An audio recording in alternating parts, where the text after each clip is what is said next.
നമസ്കാരം, മഹാത്മ ന്യൂസിലേക്ക് സ്വാഗതം. വിസ്ഡം ഇസ്ലാമിക് ഓർഗനൈസേഷൻ ഈയിടെ നടത്തിയ പരിപാടിയിൽ 10 മണിക്ക് ശേഷം മൈക്ക് ഉപയോഗിച്ചതുമായി ബന്ധപ്പെട്ട് ഇടപെട്ട ഒരു പോലീസുകാരനെതിരെ വ്യാപകമായ സൈബർ ആക്രമണം.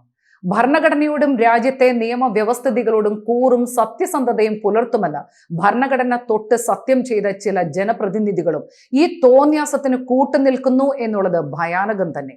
അതെന്താ, വിസ്ഡംകാർക്ക് മാത്രമായി ഈ നാട്ടിൽ പ്രത്യേകിച്ച് എന്തെങ്കിലും നിയമങ്ങളുണ്ടോ?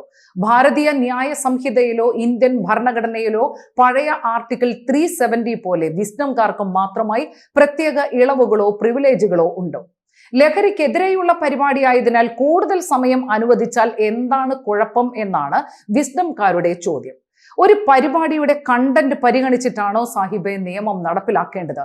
ഏതാണ് ഈ വിസ്ഡം ടീം എന്ന് വിശദമായി പറയാം. സാക്ഷാൽ മുജാഹിദ് ബാലുശ്ശേരിയുടെ സംഘം. ക്ഷേത്രങ്ങൾക്ക് സംഭാവന കൊടുക്കുന്നത് വേശ്യാലയത്തിന് സംഭാവന കൊടുക്കുന്നതിന് തുല്യമാണെന്ന് പറഞ്ഞ അതേ ബാലുശ്ശേരി. പ്രവാചകൻ 1000 പേരുടെ തല അരിയുന്നുണ്ടെങ്കിൽ ആ അരിയൽ കാരുണ്യമാണ് എന്ന് പ്രസംഗിച്ച അതേ ബാലുശ്ശേരി. ഗുരുവായൂരപ്പ രക്ഷിക്കണേ എന്ന് പ്രാർത്ഥിക്കുന്നവൻ എന്ത് നന്മ ചെയ്തിട്ടും ഫലമില്ല എന്ന് പറഞ്ഞ അതേ ബാലുശ്ശേരി. സംഗീതം പോലെ മനുഷ്യരെ വഴിപിഴപ്പിക്കുന്ന ഇത്രയും വൃത്തികെട്ട മറ്റൊന്ന് ഈ ഭൂമി ലോകത്തില്ല എന്ന് പ്രസംഗിച്ച അതേ ബാലുശ്ശേരി. ഇതേ ബാലുശ്ശേരിയുടെ ടീമാണ് ലഹരിക്കെതിരെയുള്ള പരിപാടി സംഘടിപ്പിച്ചിരിക്കുന്നത്. ബാലുശ്ശേരി ടീമിനോട് മറിച്ചൊരു ചോദ്യം ചോദിക്കുകയാണ്. നിങ്ങൾ ഈ സമൂഹത്തിലേക്ക് ഒഴുക്കിവിട്ട മതലഹരിയോളം വരുമോ സാഹിബേ മറ്റേതൊരു ലഹരിയും? ലഹരികളുടെ കൂട്ടത്തിലെ രാജവെമ്പാലയാണ് മതലഹരി. അതും കക്ഷത്തിൽ വെച്ചിട്ടാണ് നിങ്ങൾ ലഹരിക്കെതിരെ തള്ളി മറിക്കുന്നത്. മതം വെള്ളം കൂട്ടാതെ അടിച്ചതിന്റെയും കൂട്ടിയിട്ട് കത്തിച്ച് പുകച്ചതിന്റെയും ദുരന്തമാണ് ലോകത്താകമാനം ഇന്ന് നമ്മൾ കാണുന്നത്. സിന്തറ്റിക് ലഹരിക്കെതിരെ സംസാരിക്കാനും പ്രവർത്തിക്കാനും ഇന്നാട്ടിൽ സർക്കാർ സെക്കുലർ സംവിധാനങ്ങൾ ധാരാളമുണ്ട്.